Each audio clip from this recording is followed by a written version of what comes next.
E eu quero só pensar um pouquinho com os irmãos, daqui a pouco nós já vamos orar pelo pastor Adelino, no livro do profeta Jeremias, no capítulo 25. No livro do profeta Jeremias, capítulo de número 25. Está escrito assim: a palavra que veio a Jeremias acerca de todo o povo de Judá, no 4º ano de Jeoaquim, filho de Josias, rei de Judá, que é o 1º ano de Nabucodonosor, rei de Babilônia, a qual anunciou o profeta Jeremias a todo o povo de Judá e a todos os habitantes de Jerusalém, dizendo: desde o ano 13 de Josias, filho de Amon, rei de Judá, até o dia de hoje, período de 23 anos, tem vindo a minha palavra do Senhor, e vou-la ter anunciado, madrugando e falando, mas vós não escutastes. Também vos enviou o Senhor todos os seus servos, os profetas, madrugando e enviando-os, mas vós não escutastes, nem inclinastes vossos ouvidos para ouvir. Quando diziam: convertei-vos agora, cada um do seu mau caminho e da maldade das suas ações, e habitai na terra que o Senhor vos deu, na terra que o Senhor vos deu e a vossos pais para sempre, não andeis após outros deuses para os servirdes e para vos inclinar diante deles, nem me provoqueis a ira com a obra das vossas mãos, para que não vos faça mal, porém não me destes ouvidos, diz o Senhor, mas me provocastes a ira com a obra das vossas mãos para o mal. Portanto, assim diz o Senhor dos Exércitos: visto que não escutaste as minhas palavras, eis que eu enviarei e tomarei a todas as famílias do norte, diz o Senhor, como também a Nabucodonosor, rei da Babilônia, meu servo, e os trarei sobre esta terra, sobre seus moradores, e sobre todas essas nações em redor, e os destruirei totalmente, e farei com que seja objeto de espanto, de assobio, de perpétuas desolações, e farei desaparecer dentre eles a voz de gozo, a voz de alegria, a voz do esposo, a voz da esposa, como também o som das mós e a luz do candeeiro. E toda esta terra virá a ser um deserto e um espanto, e todas essas nações servirão ao rei da Babilônia 70 anos. Amém. Essa semana eu estava numa casa, irmãos, e eu tive compartilhando um pouco com os irmãos que estavam ali, um culto doméstico na terça-feira, falando um pouquinho sobre esse texto. Não? Seria muito bom, né, irmãos? Muito, muito bom, se todos nós fôssemos chamados para ser um pastor de sucesso, dizendo sucesso entre aspas, né? Seria maravilhoso. Nós temos um pastor em São Paulo, que o pastor Donizete conhece bem, o pastor Isaías, né, do Tabernáculo do Jacuí, e eu brinco com ele, né, que ele está sempre rindo, né? Conto a história para ele, ele rola de rir. Eu falo também, pastor Isaías, um camarada que faz um culto às 8 da manhã com 900 pessoas, faz outro culto às 10 da manhã com mais 1.500, e à noite tem outro culto com mais 1.500. Por que ele vai estar chorando, não é verdade? Chora o pastor da vilinha, que vai às 12 velhinhas lá, tem 10 anos. Ele ora, jejua, consagra, expulsa o demônio, primo do demônio, cunhado do demônio, expulsa tudo, mas a coisa não caminha, não flui, não. Porque os irmãos sabem, e óbvio, não estou sendo absolutamente pejorativo com o pastor Isaías, de jeito nenhum. Mas o fato é que muitas vezes o ministério de uma pessoa é medido pelos resultados que ela apresenta, não é verdade? A impressão que dá é que Deus nos chamou, né? E obviamente que a Bíblia fala que a gente deve ir, né, e dar fruto, né? Um fruto que permaneça, mas a gente só consegue enxergar fruto em resultados. Parece que fidelidade não é fruto. O camarada ser fiel a Deus não é fruto. E se a gente for olhar para a vida de Jeremias, pelo menos para mim, ela funciona como um consolo. Como um consolo. E você estuda a história de Jeremias, você vai ver assim, a impressão que dá é que Jeremias é um profeta extremamente infrutífero. Porque quando você é um profeta, quando você é um pregador, o sucesso, por que a gente considera o Elias um pregador de sucesso? Porque Elias orou, caiu fogo do céu, e o povo reconheceu, só o Senhor é Deus, só o Senhor é Deus. Ou seja, ele, através da vida dele, as pessoas se voltaram para o Senhor, ainda que momentaneamente, mas elas se voltaram para Deus. Agora você olha para o ministério de Jeremias, Jeremias é um camarada que não desfrutou desse privilégio. Pelo contrário, Jeremias foi um pregador ou um profeta, que quando Deus o chamou, Deus já disse para ele: olha, você vai falar e eles não vão te ouvir. Você vai pregar e ninguém vai ligar para o que você prega, mas prega.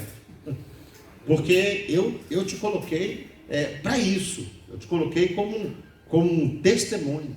E é curioso, não sei se vocês já viram, Jeremias, ele é um pregador assim, que tem um determinado momento, que onde eu estou pregando aqui? Eu estou pregando no ambiente religioso. Você procura hoje os pregadores, a gente está onde? Nos púlpitos, nas igrejas e tal. Mas o Jeremias, ele vive um momento seguinte, que tem o templo em Jerusalém, e Deus fala com ele que não é para ele pregar dentro do templo mais, é para ele pregar na porta do templo. E o povo está entrando para o templo, e o que Jeremias está pregando? Deus não quer que vocês venham aqui. Quem mandou vocês virem aqui? Vocês são uma nação rebelde, o culto que vocês fazem aí não agrada a Deus e tal. E Jeremias, né, ele é um profeta que não é um profeta nacionalista, né? Porque ele diz assim, tá todo mundo, né? Os profetas, até os que estão lá no cativeiro depois, estão dizendo: não, olha, vai passar logo essa luta, essa batalha vai acabar logo. Jeremias falando: vai nada, essa luta vai durar 70 anos, essa batalha é longa. Aí começam os rumores: a Babilônia. Aí já levanta o profeta: não, a Babilônia pode vir, mas Deus é conosco, Deus vai nos dar a vitória. Aí o Jeremias chega e fala assim: não, eu acho que vocês deviam se submeter à Babilônia, porque a Babilônia vai ser um instrumento de Deus para a correção de vocês. E aí daqui a pouquinho você vai ver a vida de Jeremias. Daqui a pouquinho o Jeremias está numa cadeia, daqui a pouquinho o Jeremias está com lama pela metade. Qualquer profetinha lá de Judá tinha mais moral que o Jeremias. Então, é um camarada, não sei se você for olhar, qual o fruto do ministério de Jeremias? Ele é um camarada que adverte contra o cativeiro, mas o cativeiro acaba acontecendo. E eu fiquei impressionado assim, irmãos, porque olha o que o texto diz, né? Desde o ano 13 de Josias, filho de Amon, rei de Judá, até o dia de hoje, período de 23 anos, tem vindo a minha palavra do Senhor, e eu vou tenho anunciado. Você imagina você ser um camarada que prega durante 23 anos e você não vê mudança nas pessoas? Você não vê as pessoas. Eu fico agoniado, irmãos, assim, porque tem cultos domingo passado mesmo, agora a gente teve um culto na igreja, assim. Eu falei: meu Deus, essa semana essa igreja mudou, transformou, porque Deus deu a palavra. E aí terça-feira está do mesmo jeito, quinta-feira está do mesmo jeito.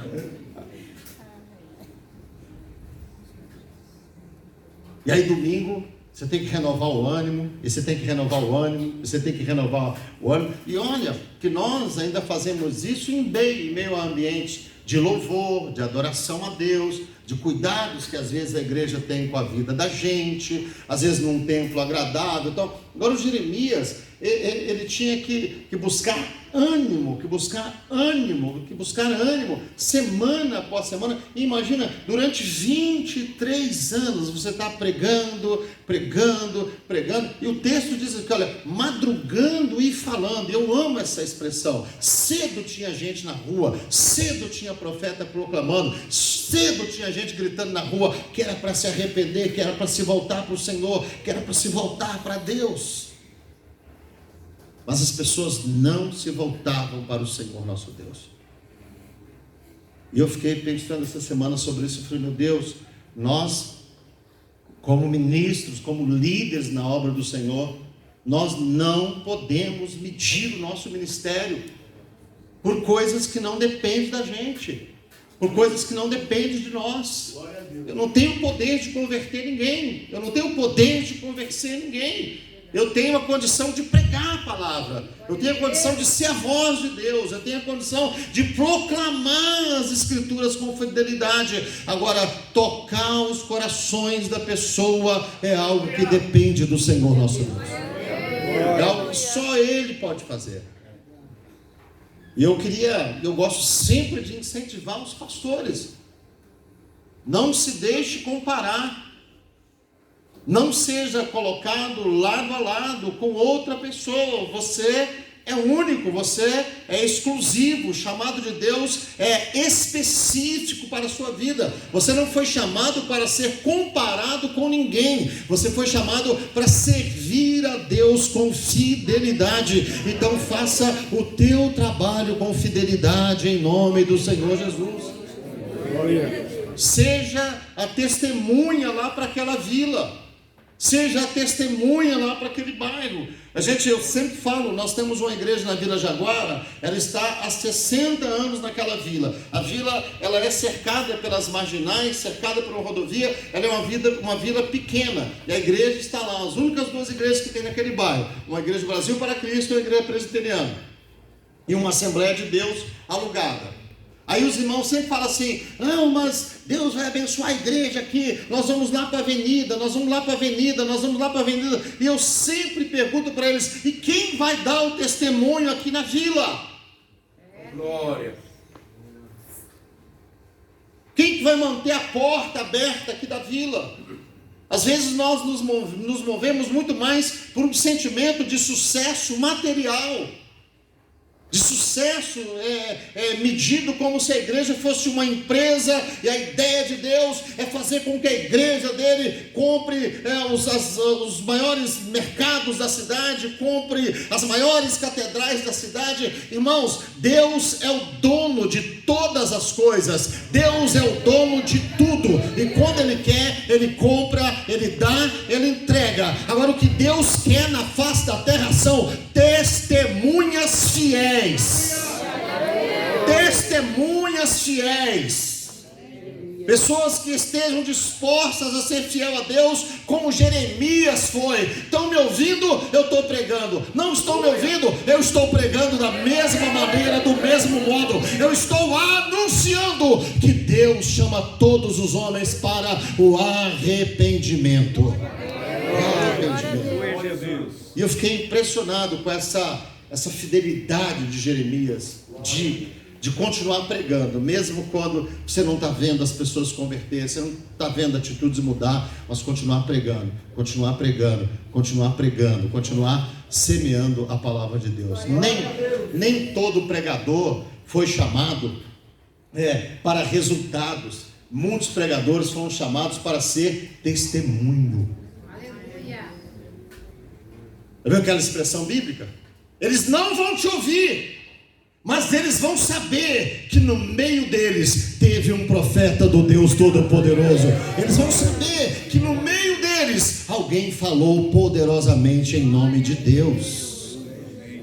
Então, nem todos nós fomos chamados para esse tanto de resultado como alguns irmãos têm. E nós louvamos a Deus pela vida dos nossos irmãos que têm resultados. Mas o desejo do nosso coração é sermos como Jeremias, fiéis ao Senhor nosso Deus. Fiel a Deus.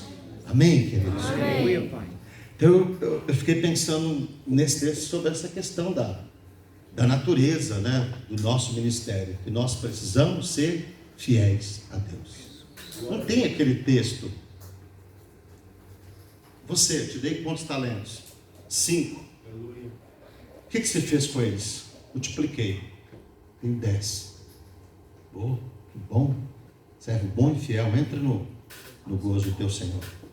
Você, te dei quantos talentos? 2.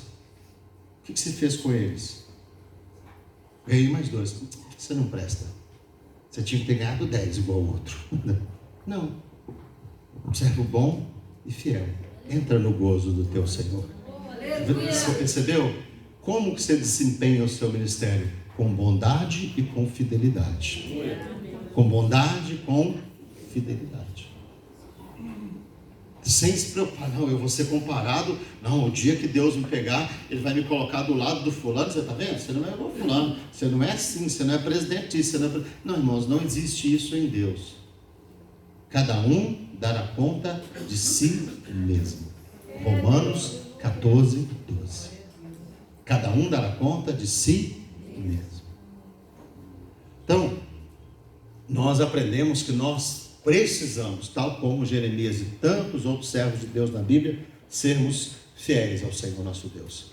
O apóstolo Paulo é muito claro quando ele fala com Timóteo, né? Ele poderia chegar para Timóteo: Timóteo, seja igual eu, desenvolva o ministério igual eu, tá? Ele disse: Timóteo, cumpre bem o teu ministério. Descubra o que Deus te entregou e cumpra bem o ministério que Deus te deu. Seja uma boa testemunha do Senhor.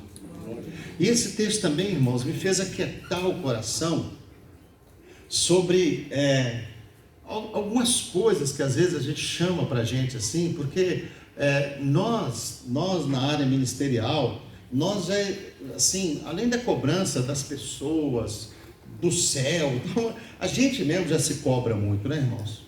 Gente, tem pastor que é tipo de camarada que, se ele está deitado na cama, ele está agoniado. Parece que ele não tem direito de dormir, descansar, nada. Que pessoa que se cobra. Né? Eu lembro sempre do pastor Neil Barreto, né? Que ele fala assim, que uma vez ele estava de férias, né, da igreja, aí estava na praia correndo e tal. Aí passou um irmão por ele e falou: ô pastor, estou na corridinha, né? Estou de férias. Ô pastor não pode tirar férias não, hein? Aí ele falou assim: não só tira férias, eu tiro férias sim, e é uma pena. E o inimigo sempre levanta um filho dele para vir me perturbar. Uma coisa assim, uma coisa nessa linha. Porque é isso, não pode. Todo mundo, irmãos, pode ir na praia, postar foto. Se o pastor for, sempre tem um que anota lá embaixinho no Facebook aquele comentário. Nem que ele deixe o comentário lá 5 minutos e apaga. Mas ele coloca lá: com o dinheiro das ovelhas é fácil, né?